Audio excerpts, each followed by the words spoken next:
Hey, good morning, everybody. Thank you for that introduction. My name is Molly Ashburn. I am the Director of Attendance in the Office of Attendance and Truancy within the School District of Philadelphia. So thank you so much for joining us this morning for this very important topic about attendance matters.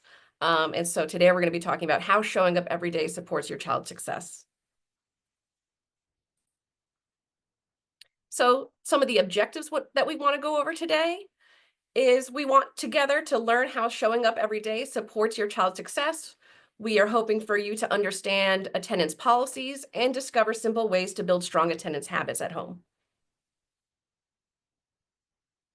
Before we get into too much, right? Sheila had mentioned that, the point of this is to be interactive. So just have a little bit of an icebreaker for everybody. Um, you can either come off mute or you could put it in the chat. Either way is fine. But what are some things you already do to help build strong attendance habits at home?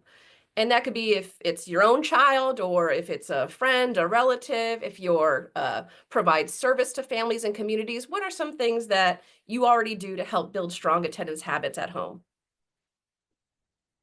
Personally, I think, going to sleep at a decent time, setting a schedule really does help, so in the morning, it's easier to wake up. Absolutely. I mean, for adults as well as students, right? Yeah, for both of us. Anybody else? Some things you already do to help build strong attendance habits at home?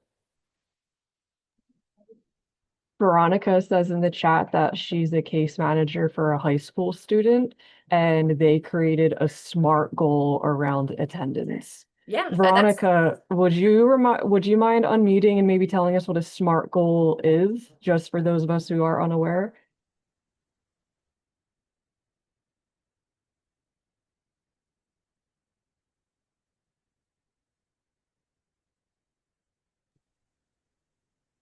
Do you know what a SMART goal is, Molly?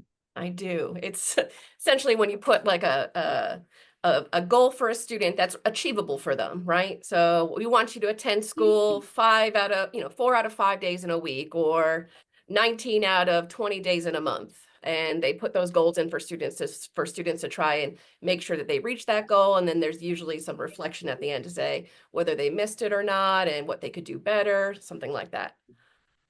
That's cool, I didn't know that was, like, a specific name because I was doing that, but I didn't know that was, what that was actually called, a SMART goal. Ah, thanks, Veronica, for explaining that. Yes, a SMART goal.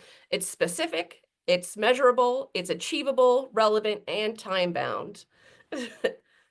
Love a good SMART goal. All right, so let's get on to talking about why attendance matters. So, important the importance of daily student attendance. We want to emphasize to our parents and guardians and relatives, neighbors, anybody who's supporting our students, that getting your child to school on time is one of the most important things you could do to help them succeed in school and life. There's a lot of research around attendance, and that research shows us that when children who attend school regularly are more likely to read on or above grade level, they're more likely to perform well in math, and they're more likely to build lasting relationships that support their social and emotional well-being. And we have research that shows that when students attend school regularly, they're more likely to graduate high school on time.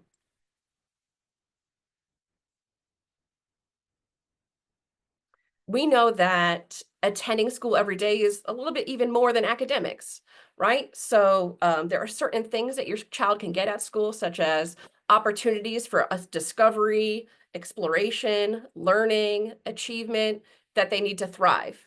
Um, Having great attendance and coming to school regularly allows teachers to best support children's academic progress and unique styles and abilities. This is especially important for our students with diverse learning needs, that coming to school every day allows those students to receive instruction that they need to be able to be academically successful. In addition to that, regular school attendance offers students real-time access to technology and other educational resources that they need to engage in their education. So many students nowadays could probably teach me way more things about how to use technology than I was able to do when I was in school. It's really interesting, the high level of things that students are able to be involved in as far as technology goes. And again, just to emphasize that children also get much more than academics at school. We know that when students attend school more regularly, they learn social and emotional skills. A lot of schools have curriculums in place where they really hone in on these social and emotional skills, because school is a great place for students to interact with each other, to learn how to engage with each other, how to communicate appropriately with each other. They have the ability to get healthy meals and exercise at school, and they get connected to mental health supports and other important services they need to thrive. So before we move on, this is another question. So you can either unmute or drop in the chat. Was there ever a time when you missed hearing important instructions or directions? What happened and how did that make you feel? And this could be about anything. So for example, I had jury duty a couple months ago and I was late coming to jury duty. And so by the time that I got there, everybody was already sat in the room. Somebody was reading out numbers, and I totally had missed whatever the beginning introduction was. And I felt really lost, and I was a little, because there was such a huge room of people, I was really shy about going up and asking, like, what's happening right now? Has anybody else had that similar experience where you missed hearing important instructions or directions? Think about when you're driving somewhere, and you might have your GPS on and it's telling you to turn left and you completely miss that. Anybody else have a similar experience? Veronica, similar? Yeah, get like lost in the sauce. Right. So what we're saying is that I'm sure we can all think of a time that we've had that experience, right? Where we might have missed out on information, or we missed a specific direction of how to do something. And sometimes that makes us feel shy, or, it makes us feel lost, as you said. I might have missed like an opportunity to do something. And why I'm asking that question is because that kind of aligns with like what happens when students miss too much school. So we know that, we talked about the benefits of coming to school and all the support that it gives to the academics, but we also know that the more school time a student misses, the less likely they are to be proficient in math and reading by 4th grade, which is really when students are no longer learning to read, but they're reading to learn. We know that when students miss too much school, they're less likely to graduate high school on time. They're more likely to drop out of high school, and the more challenging it becomes to catch up.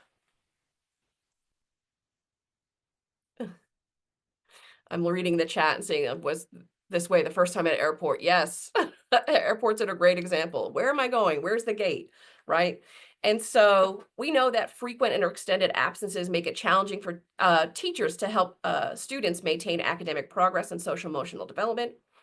We also know that students with poor attendance at the start of the school year often continue to struggle with attendance throughout the school year. So there's a lot of research about if I miss too much school just in the beginning of the school year, that might mean I'm more likely to miss too much school as the year goes on.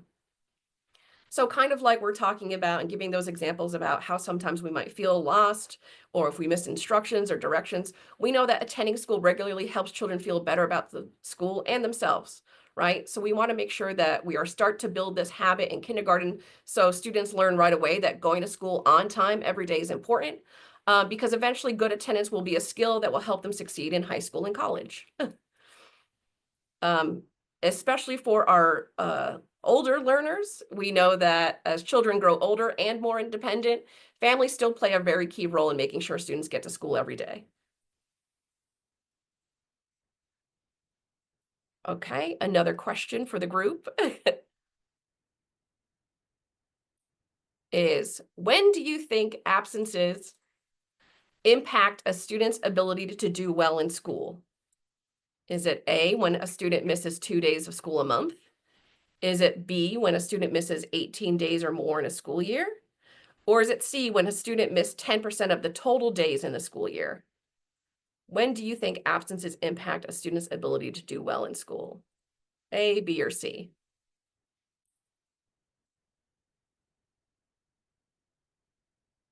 So Veronica says A. Any other guesses? C? Wouldn't A and C be the same thing? Well, thank you. You kind of got to that. It was a bit of a trick question, right?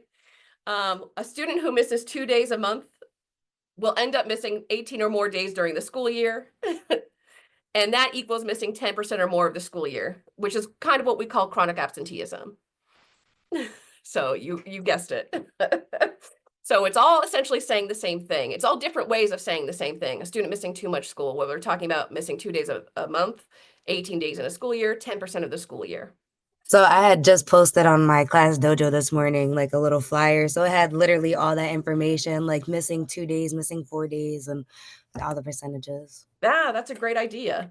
And again, so you're probably trying to communicate what's on the screen here, which is that we want families to understand, like, did you know students who miss just 2 days a month, whether those absences are excused or unexcused, will end up missing nearly a month of school by the end of the school year. This is a significant amount of time, learning time that's difficult to make up.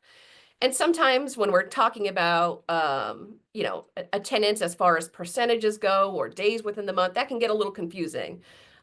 Maybe some of you have heard already that, sometimes we communicate something like, we want all of our students to attend 90% of days in the month, right? And that's like, well, what does 90% mean, right? What is that? And so trying to make it, break that down into something that's a little bit more understandable for everybody. But essentially what it's saying is that, we don't want students missing 2 more days a month. I'm going to give you some examples, right? So school's in session from August through June. If a student missed 2 days a month, they would miss a total of 22 days in a year, right? Because we have 11 months of schools in session. Just for some perspective of what that looks like, so 22 days is a lot. When you say 2 days a month, oh, okay, 2 days a month. When you say that's actually 22 days in a whole school year, that might sound a little bit differently to people. And for some perspective, the highest number of instructional days in a single month this school year isn't more than 20 days. So really it's like, that's almost saying like you missed a month of school. Like, can you just weren't in school for the whole month of October. Right? And that's kind of what it says. It's like, oh, wow, that is a lot of days, right? So another example, right? So there are a lot of announcements that schools might communicate that, like, we want all of our students to attend 90% of days in the month of October. So in October, there's 20 school days. And so that means that the school is really encouraging students to not miss more than 2 days that month, because that's 90% of 20 school days. So again, just all kind of similar ways of saying the same thing. We just don't want students missing too much school. And again, I'm trying to emphasize that this is regardless of whether absences are excused or unexcused. This is all absences. So there's a common misconception, and we'll kind of get to that a little bit about, absences being fine as long as they're excused. But we know that when students miss too much school, regardless of the reason, they're missing instructional time. And that's what leads to all that academic impact. It makes it more challenging for students to be academically successful and to hit other important things in their life. So when we're talking about regular school student attendance, we're talking about that 90% of school days. Again, that means the student missed 18 or fewer days in the school year. You might already be familiar with, like, we really want students to have great attendance, which means the student attends 95% or more school days. So in a school year with 180 school days, this means the student misses 9 or fewer days of a school in total year. Some of you might be familiar with the phrase like no more than 8 to be great. Again, these are all ways and phrases of trying to talk about how important it is to come to school, and we don't want students missing too much school.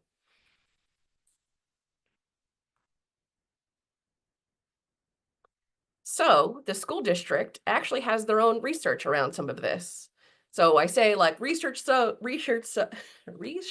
shows, but the school district has done their internal research. So what we can see on the screen right now is the percent of students reading at grade level and the days those students missed during kindergarten. So what we can kind of see here is that a student who had perfect attendance, they had 0 days absent, right? 7 out of 10 of those students were reading at grade level at the end of the school year. When we're looking here about those students who've missed 20 to 24 days, only 4 out of 10 were reading at grade level at the end of the school year. Pretty significant number of absences, 30 or more days. Only 3 out of 10 of those students were reading at grade level by the end of the school year. So again, it's showing us how important it is to attend school regularly and how regular student attendance helps us be able to read on grade level. We've also done research about 9th grade attendance and graduating. And so we can see our graduation rate here and the days missed during 9th grade. So for a student in 9th grade who missed, between 0 and 4 days in the school year, 9 out of 10 of those students graduate from high school. as opposed to those students who've missed 15 and 19 days during ninth grade, almost a month of school. 7 out of 10 of those students end up graduating. And then again, students with significant number of absences, whether they're excused or unexcused. If they miss 35 to 39 days, only 4 out of those 10 of those students graduate from high school. So what this is showing is that we could see in ninth grade whether or not a student, just based on their attendance, whether or not a student's going to be on track to graduate or not.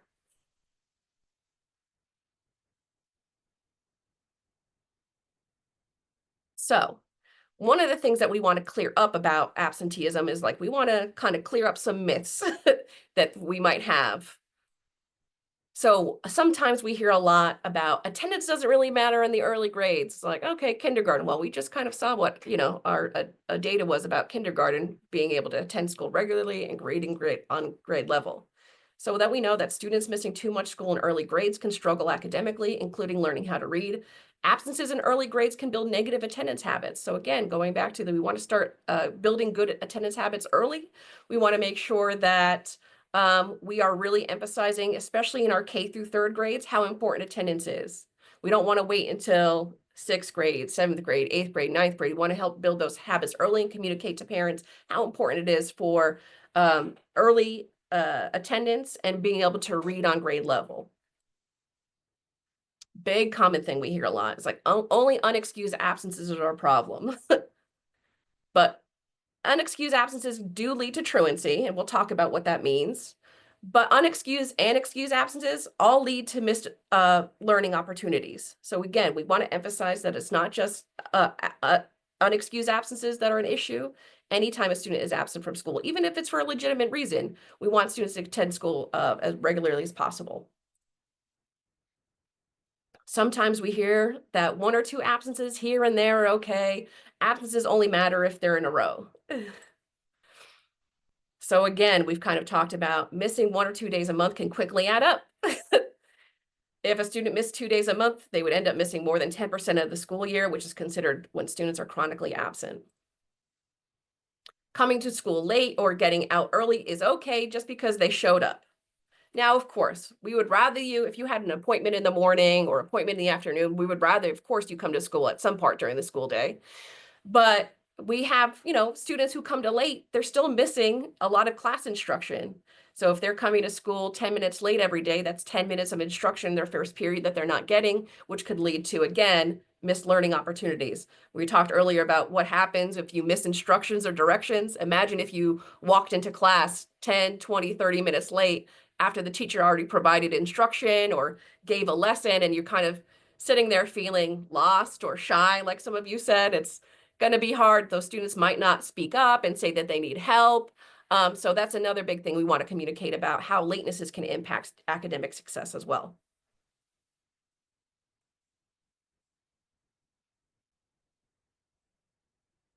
Here's another big thing, especially for parents, guardians, friends, relatives of our students in, our older grades. My child is old enough to get themselves to school. It's their responsibility now. All students, even middle school and high schoolers, need support getting to school and someone to check in on them and encourage them to have good attendance. Of course, there's going to be things that we're going to expect our older students to be a little bit more responsible for. They might have to wake themselves up in the morning. They might have to get themselves to school in the morning. But they still need somebody to keep a little bit of eyes on them and make sure that they're being supported and encouraged to make sure that they go to school every day. We don't want to just say like, well, they're 16, 17, 18. They know what they should be doing. Everybody still needs a little nudge sometimes. Again, even us as adults.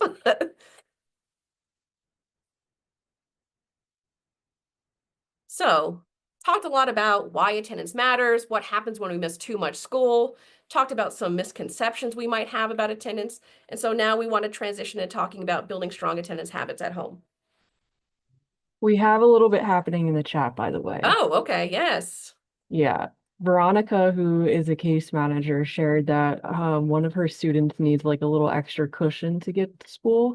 So she texts her bright and early, like her second alarm clock. And I think that's a fabulous strategy. I love that. Yes. Yes. And please make sure keep those strategies ready because we're going to be talking about like what we could share with each other here as well. This is a question, and maybe, just to reflect, you don't have to put it in the chat, you don't have to unmute, but this just to think about. Has your child had any absences this school year? If so, do you keep track of how many they have? Would you be able to say if your child had missed any days of school this year, would you be able to say exactly how many they were, what dates they were? One of the other misconceptions that we talk about is underestimating the total number of absences our students have, right? If I'm a parent or guardian, it's like, wait, did I keep track of that? There's so much going on at home sometimes that it's sometimes hard to keep track of. So that's another strategy we'll talk about, of like keeping track of absences at home, just to make sure that your records and the school records match.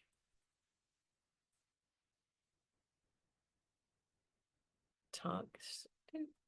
Gonna play this video.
So that was just a cute little video. We want to talk about 5 ways to support great attendance here. There's so many ways that we could support a great attendance. But let's break down some of those ones that we were just talking about. So that first one was about knowing your child's bell and bus schedule. So we want to make sure that, especially for the bell schedule, do we know what our start time is? Do we know the dismissal time? Do we know the start and dismissal time if we have to have a half day? All that information is helpful to know in advance so we can plan accordingly. So do we know our bell and bus schedule? Bus schedule is different. That could be not only our bus schedule for our school district bus, if we happen to get that as transportation, but if our student is taking SEPTA to school, like what's the route? What time do buses come? How long does it take to get from my house to the school? What's the backup plan in case that bus doesn't come? Do we make sure we get there early? Things like that. Go ahead, Ms. Carrasco. So I do have a quick question in regards to like our yellow buses. Mhm. Some of them, sometimes they're not in communication with the families or the schools when they're like running late or like not coming. What would you suggest to like, I guess, like better build that communication? Because it is starting to affect some of our students' attendance with no fault to the family, but it's like, Absolutely. you I know, mean, I and want that to could I be, want to and that support the best way I can, but at this moment I don't really know which way to go. No, that's a great question. And absolutely, that really could be challenging. I will say this, the transportation website has a daily list of all the buses that run, and it will list on that website if that bus is canceled or if it's running late. So that's available on the school district, the transportation website. Mm. And And that's at the for end, SEPTA or not for SEPTA, just for that's the school specifically for our district yellow bus, buses? just for Gotcha. yellow Okay. buses. Yep. And so that's helpful to know, right? If a family is saying the bus never showed up, that website is a good way to double check to see if that route had a cancellation or delay. Awesome. Thank you so much. Yeah. Go ahead, Veronica. Sorry, I'm in a break. I was kind of doing like a PD and then this at the same time. That's okay. So I have a question, right? Which I feel like I might just answer my own question. What do you do when you exhausted all of your options for the student? And I know we're gonna obviously tell the school counselor, hey, we have a concern. But I guess the question is, when do this gets pushed to truancy if nothing's resolved? Yeah. So we're gonna talk about that in a Okay. little bit, right? So we're gonna get to policies and procedures.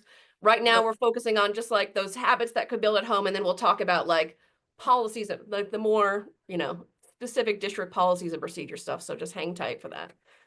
Thank you. Any other question? And yes, I was gonna say, don't worry, at the end of this presentation, I have a website that has, it's like a website for the district guidebook, which includes a link to the transportation, so Thank you. don't worry, we're gonna get to that as well. So, back to some of these habits we could build at home and ways to support good attendance. Bell schedule, bus schedule is another one. Veronica, you had already talked about something along list lines like practice morning routines, right? And we could say that more, broadly to say help children maintain daily routines, finishing homework at night, getting a good night's sleep, waking up in the morning, right? So you gave a great example already of like how you can support a student by, sending them a little text as like their own alarm clock. Does anybody else have really good tips about like morning and nightly routines, like anything that they do at home, how we like get ready to have a good bedtime or how we get ready to have a good morning? I don't specifically do it, but one of my teachers, I believe, let me see what it's. Well, one of my teachers, she posts this consistently on Class Dojo every morning in regards to attendance. She thanks the parents, like, thank you for sending your child to school. Today we had this much percentage, and she does it like I want to say before 9:30 every morning.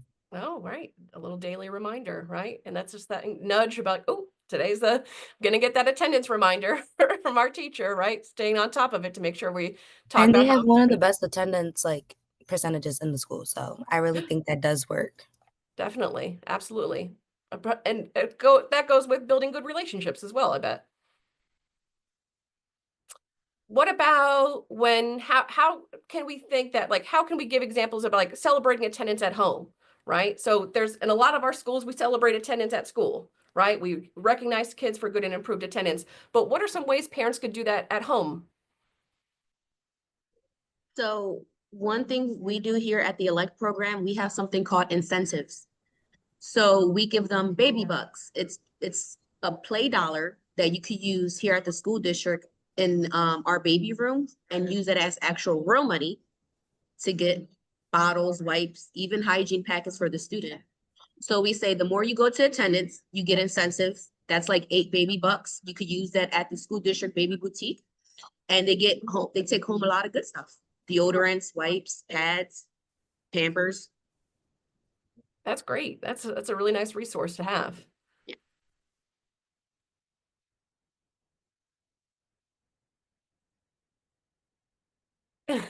I like that, Sheila. Yeah, my buddy is a father and his child is in middle school. And he tells me sometimes like they don't always have a lot to talk about. The kids kind of on the quieter side. But one thing they do really like to do together is listen to music. So he put together this like morning playlist that they only listen to on the way to work.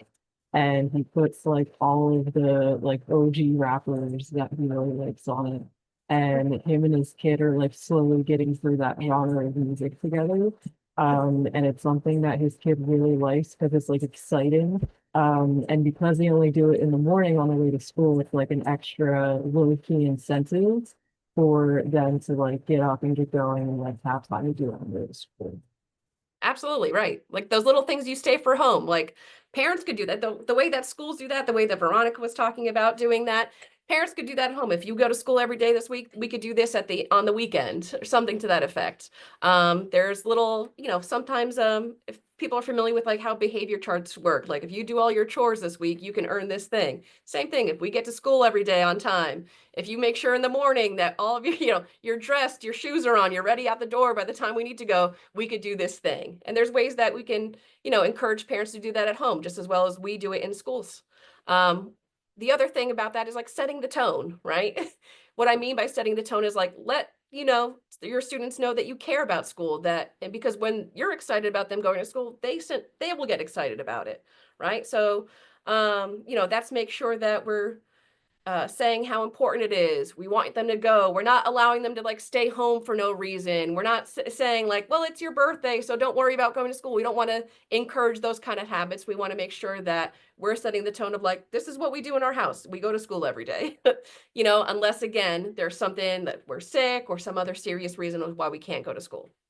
One of the other tips was talking about planning ahead for early dismissal days. That could be challenging for a lot of parents, but we want to make sure that parents are aware of when our our early dismissal days are well in advance, so you can plan for getting support with getting your child to school that day or picking your child up. That's a lot. Sometimes is a big issue when parents might not have childcare or somebody to pick them up early when there's an early dismissal day. We have all our early dismissal days listed on our school district calendar, so that's a great place to make sure you know when they are so you can plan ahead and make a backup plan if you can't pick the child up or who might be able to pick the student up so they don't miss school on that half day. And a lot of fun things happen on half days, right? Instruction still happens, so students might still have tests and quizzes and important lessons, but sometimes schools will plan really engaging and fun activities on half days. And so those are things that we don't want to miss out on. The last thing in the video that was mentioned is our parent portal account. And so it's a best way to access information about child's attendance, grades, and test scores so you can be on top of all that information. So when I asked earlier of like, do you know how many absences your child missed already this school year? Parent portal is a way for parents to access that information at their fingertips so they already know and keep track of it. Oh, I love that. My school has a half-day reminder stickers. So the day prior to the half day, we distribute them during dismissal. That's a great day. Yeah. I've seen really creative things. Schools use really creative things on their school social media accounts. And again, things that parents can do at home, putting a big circle on their calendar at home to remind themselves like, right, tomorrow's a half day. And so, right, I need to ask my neighbor, my grandpa, my relative to like go pick Molly up from school early that day.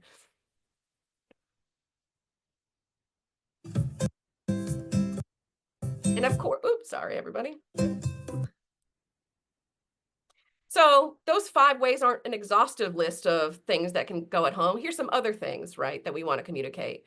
So for example, we want to communicate that send your child to school if they're generally healthy, well, and able to participate in usual day-to-day activities. If you have questions about understanding health policies, if the child's too sick to come to school, if your student has a chronic health condition or medical needs, or if they need support with accessing healthcare, that's all something that the school nurse or our student health service system can help families with. There was a big misconception. That's another misconception. Like students have to stay home for any sign of illness. On our student health website, we actually have a big long resource there, which gives parents an idea of like how sick is too sick and things that they can send their children home to school and when they should keep their children home if they're experiencing some medical issue. We also want to make sure that, children have their required immunizations to attend school, which is a law. And students without required immunizations may not be able to be allowed to attend school. So we want to make sure that our students are up to date on all their required vaccines or immunizations. And that's something that you could talk to the school nurse about. Go ahead, Ms. Carrasco. So in regards to the vaccinations, Mm-hmm. if I know there was like an email sent out like at the end of September to reminding families to have the vaccinations. My question is, are students that don't have the vaccinations being excused? So, as a policy, students who are asked to stay home because they don't have the required immunizations would be marked as unexcused. Okay. And would that be the attendance designee or would that be the school nurse?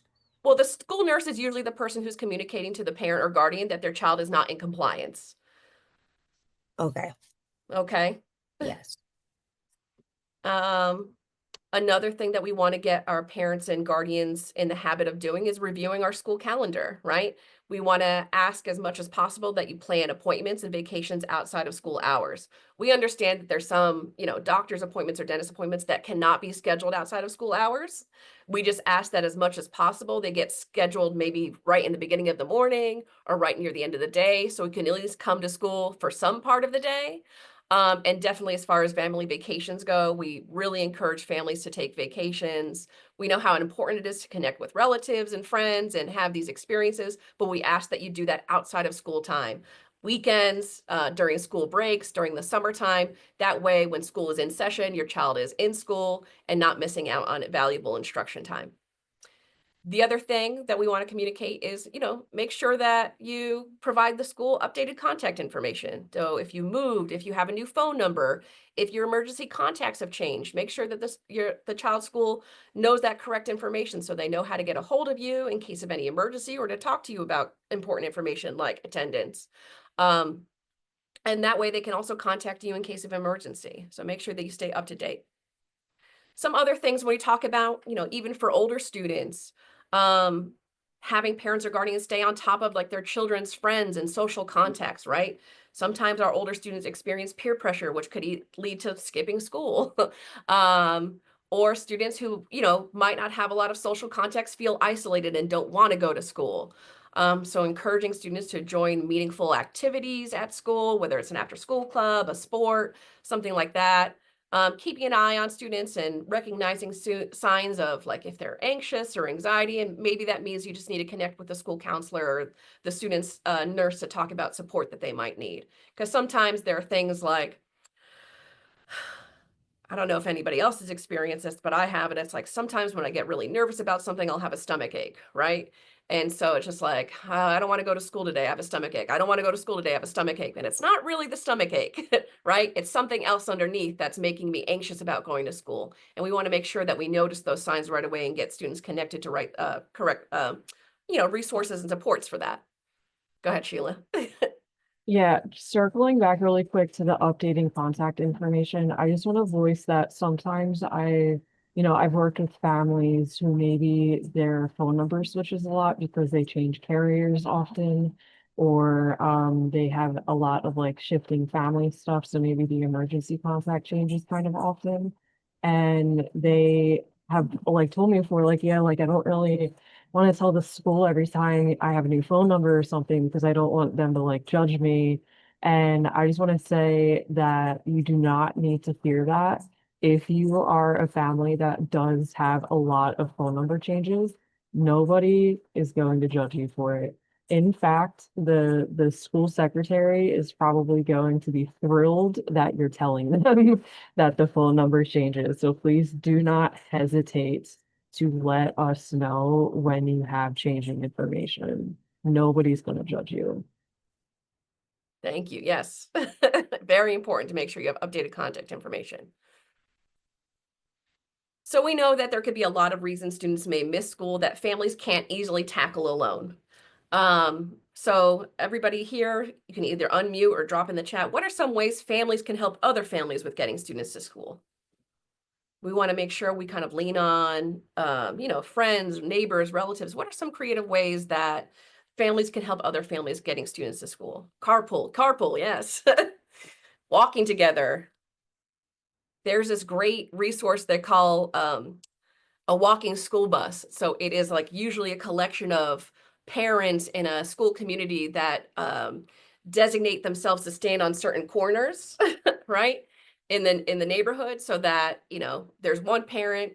And so maybe I typically walk my child to school every day and today I just can't do that. But I know that, Miss Sheila is going to be on the corner up there and I can make sure that I can keep eyes on my student. Miss Sheila is going to walk from that corner to that corner, then another parent from the school is going to walk the children from that corner to that corner, and they call that a walking school bus. So, yep, a little buddy system, taking steps together.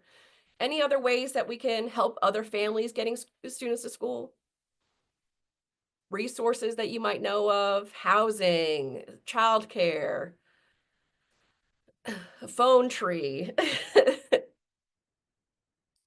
Checking in with each other, yes. Right? We know how important it is. It's very difficult sometimes. If you move to a new neighborhood, you move to a new school, you might not know everybody in that area. So a great way is for families to be connected with other families in the school.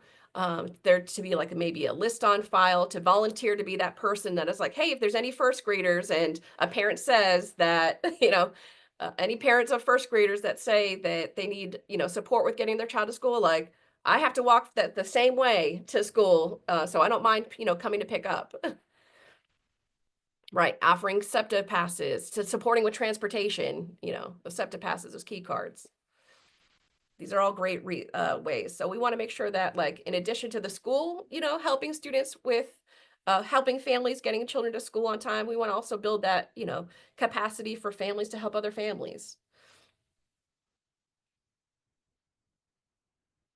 Okay. Now we're going to transition a little bit into the policies and procedures. We had great conversations already about why attendance matters, what happens when we miss too much school, some of the things that we could do at home, how we can help our neighbors, our friends, relatives, other families out to get student attendance. And so, we're going to transition a little bit to talk about some policies and procedures, which is not always like the most fun conversation, but it is the conversation that we need to have because we need to make sure our parents and families are well informed of knowing policies and procedures. That's another thing of how we make sure that we're supporting students attending school every day, making sure that we communicate our attendance policies and procedures. So, just curious if everybody here knew that school attendance isn't just a requirement of the school district of Philadelphia. School attendance is a law in Pennsylvania and other states. Each state's law around school attendance may differ, and each school district within a state may have different specific policies and procedures. Is that surprising to hear from everybody? Sometimes when we ask, it's like, oh, I thought this was just a school district thing. It's like, actually, this is a state of Pennsylvania.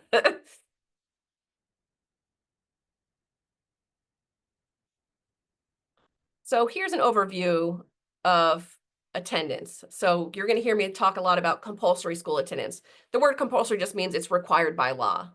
So under Pennsylvania law, all students between the ages of 6 and 18 must attend school every day. Once a student is enrolled in school, and this can include students who are 5 years old and in kindergarten, they are subject to compulsory school attendance laws until the student reaches 18 or they graduate, whichever comes first. So all to say is that it is required by law to attend school every day between the ages of 6 to 18, which again, that includes if your child is 5 and you put them in kindergarten, they now become subject to those requirements of having to go to school every day. There is a way in which sometimes we have families enroll children in school at 5 years old and they're not quite ready to be in kindergarten yet, right? So there is a possibility for families to say, oh, you know what? I thought Molly was ready for kindergarten.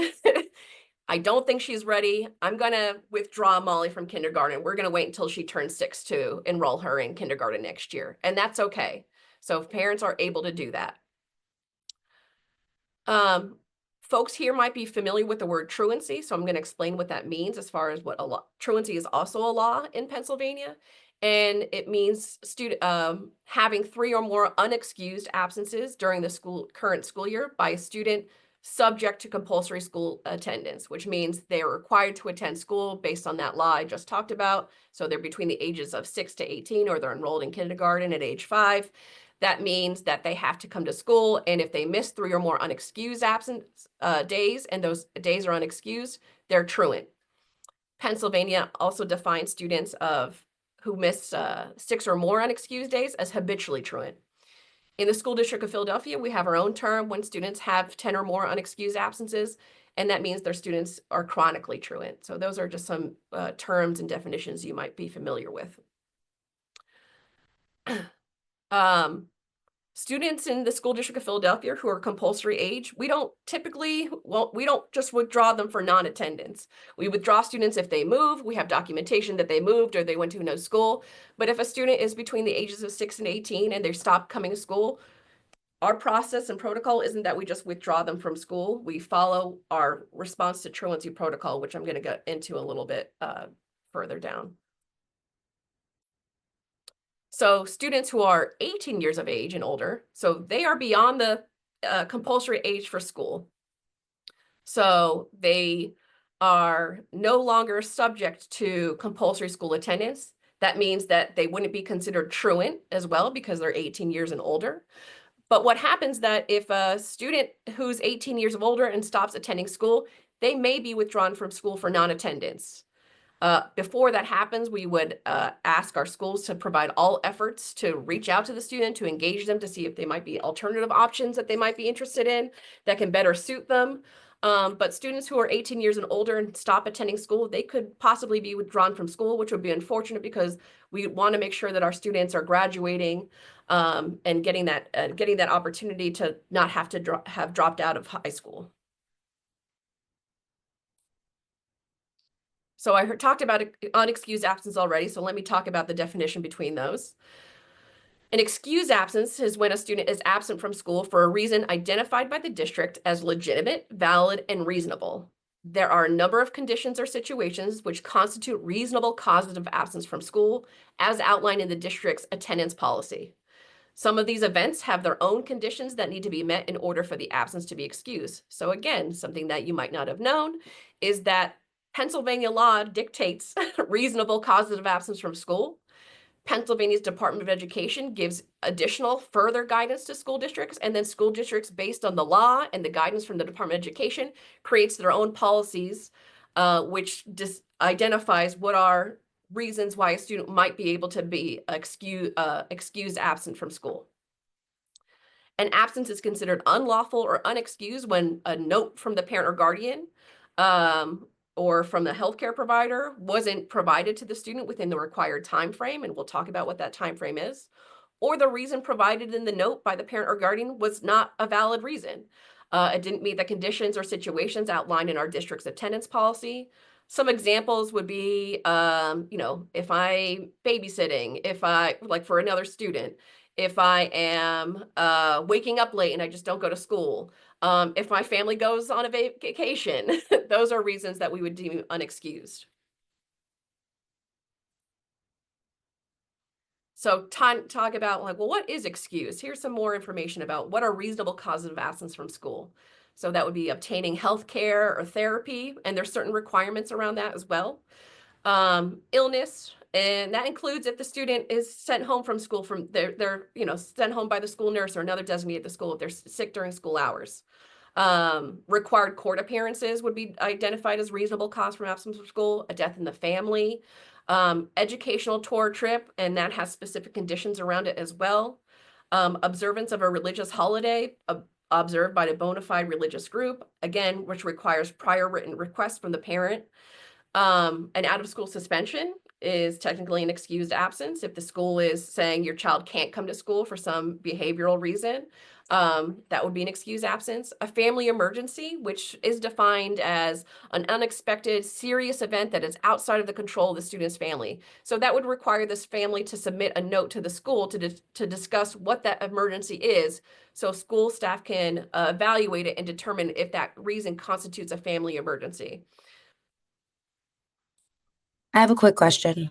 Yeah, of course. What if they say it's a family emergency, but they don't want to go into detail? So then it's just going to be considered unexcused?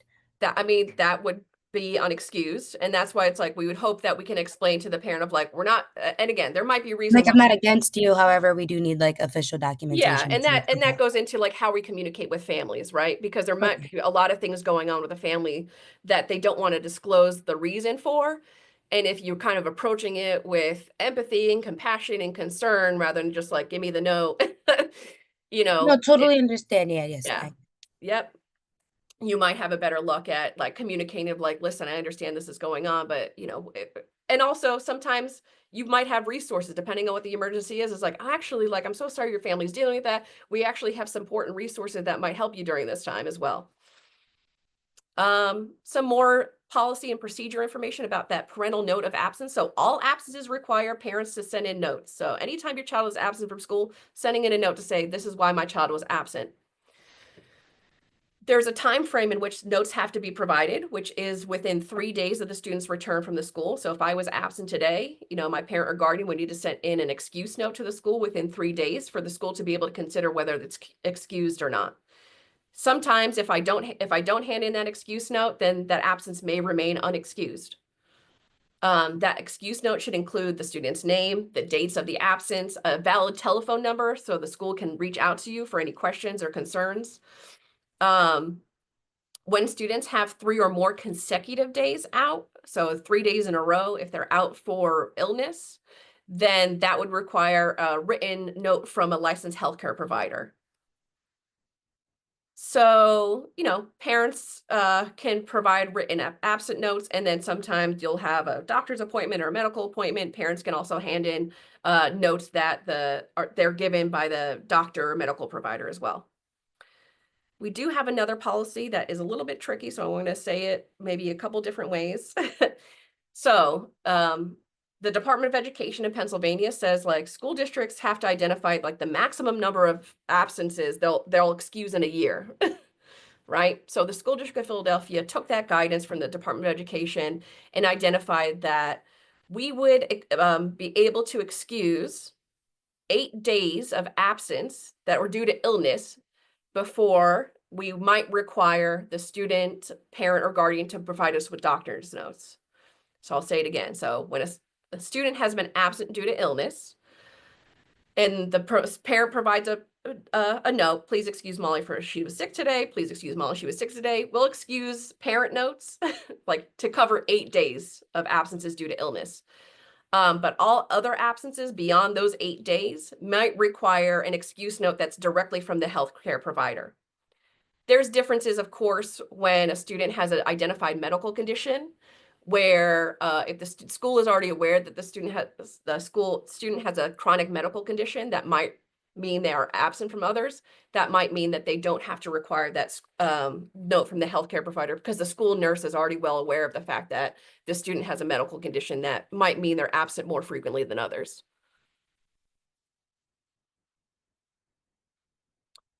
Veronica, I don't want to talk about specifically about homebound because that's not my area of expertise. The school nurse is the person that would receive all the information from the child's primary care physician or doctor to determine if homebound can happen or not. But I can't say because I don't know. I'm not a school nurse. I don't work in the student health office or evaluate requests for homebound. So that would be something that the school nurse would have to evaluate, situation in which a student would be applicable to receive homebound. So definitely follow up with that office or the school nurse.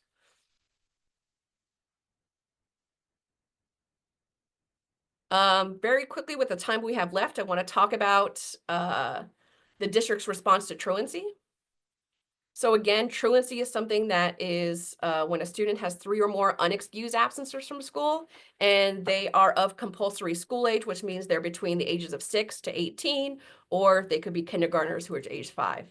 There's a protocol that the school districts follow, right? So when students are absent, anytime a student is absent, if a student has 3 unexcused absences, if they have 6 unexcused absences, what happens if they have 10 unexcused absences? We're going to talk about all of this at length.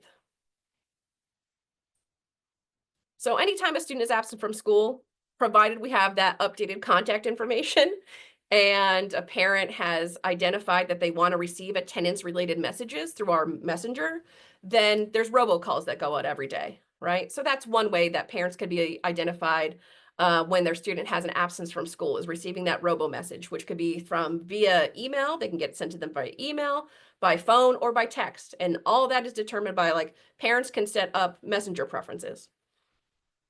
And of course, a lot of our schools will have systems in which like they'll get a personalized phone call from a school staff member with the child's teacher or somebody from the front office calling to say, hey, your child's absent from today from school. However, when a student has 3 unexcused absences and they're between the ages of 6 to 18, or again, 5 years old if they're in kindergarten, when they have 3 unexcused absences, there's something called a notice of truancy is sent home. So this notice has to be sent to the parent or guardian. For any student that has 3 or more unexcused absences, the notice must be sent home within 10 school days of the student's 3rd unexcused absence, and the notice must be sent in the language preferred by the parent or guardian. All this is in alignment with Pennsylvania state law as well. So this goes beyond just school district policy. This is us being in compliance with what the Pennsylvania law says. When a student has 6 or more unexcused absences, that's when we have this process called a school attendance improvement conference and a school attendance improvement plan. So if that student continues to have unexcused absences after that notice of truancy was sent home, now they have 6 or more unexcused absences, then the school is going to be inviting that parent and student or guardian to a school attendance improvement conference. Other individuals can come to that conference. So if a parent gets a notice that they're being invited to a conference and they have a friend or family member that they also want to bring to that conference as a support, then they can bring that person. If a student has an IEP or a 504 plan, then somebody from the school team, from that IEP team or 504 team, will also be invited to attend that conference. The whole purpose of the conference is to really identify, like, What's going on? How come Molly's not attending school? Is there anything that we could do to support? Are there any resources that might be needed? What interventions could be put in place to have Molly attend school more regularly? So the conference is going to be scheduled for a specific date and time. If the parent doesn't show up or declines to participate after they've given that notice to that they've been invited, and the school tries to communicate with them via telephone, the school can hold that conference without the parent, guardian, and student present. The outcome of that conference is going to be documented in a school attendance improvement plan. The district can't take any further action, further legal action, until, like, if they make a truancy referral, until that notice of truancy was sent home, until that conference was held, until that plan was created and implemented for a period of time, and the student has at least 10 unexcused absences. So that's all to say is that we just don't jump from notice of truancy and then making referrals for students to be referred to truancy court. There's a process that schools have to follow before they're even able to make a referral to truancy court, which includes that conference and having that plan in place, just so we could say that we've exhausted all efforts to try and put, interventions and supports in place. However, again, if that student's attendance doesn't improve and they accrue 10 or more unexcused absences, then students can be referred to truancy court in Philadelphia. All referrals to truancy court are sent to our office by the individual schools. Staff in the Office of Attendance and Truancy review those referrals. If those referrals are accepted, then those are sent to family court in Philadelphia for scheduling in our regional truancy court system. Students and families are notified of their scheduled hearing via citation sent to the mail. That citation is going to include the date, the time, and the location of where that family should appear for that hearing. If they're cited to attend truancy court, then the family's appearance is required. The student also has to be required to attend unless they're told by the court they don't need to show up. And they're supposed to be complying with that truancy court order delivered by the court. And again, keeping in mind that, yes, truancy is involved in a legal process, but if we're thinking back to the whole reason why we have attendance laws in place is to really because we recognize how important daily school attendance is for students' academic success. So sometimes there are situations in which students aren't coming to school and there isn't a valid reason for it. And that might mean that student or family needs additional interventions in place. And if they're unexcused absences, that might mean that there's a referral to truancy court that's made. That's not the intention. It's like a last resort as needed. We want to make sure that schools are trying to exhaust other ways, but we also recognize how important it is for students to attend school every day.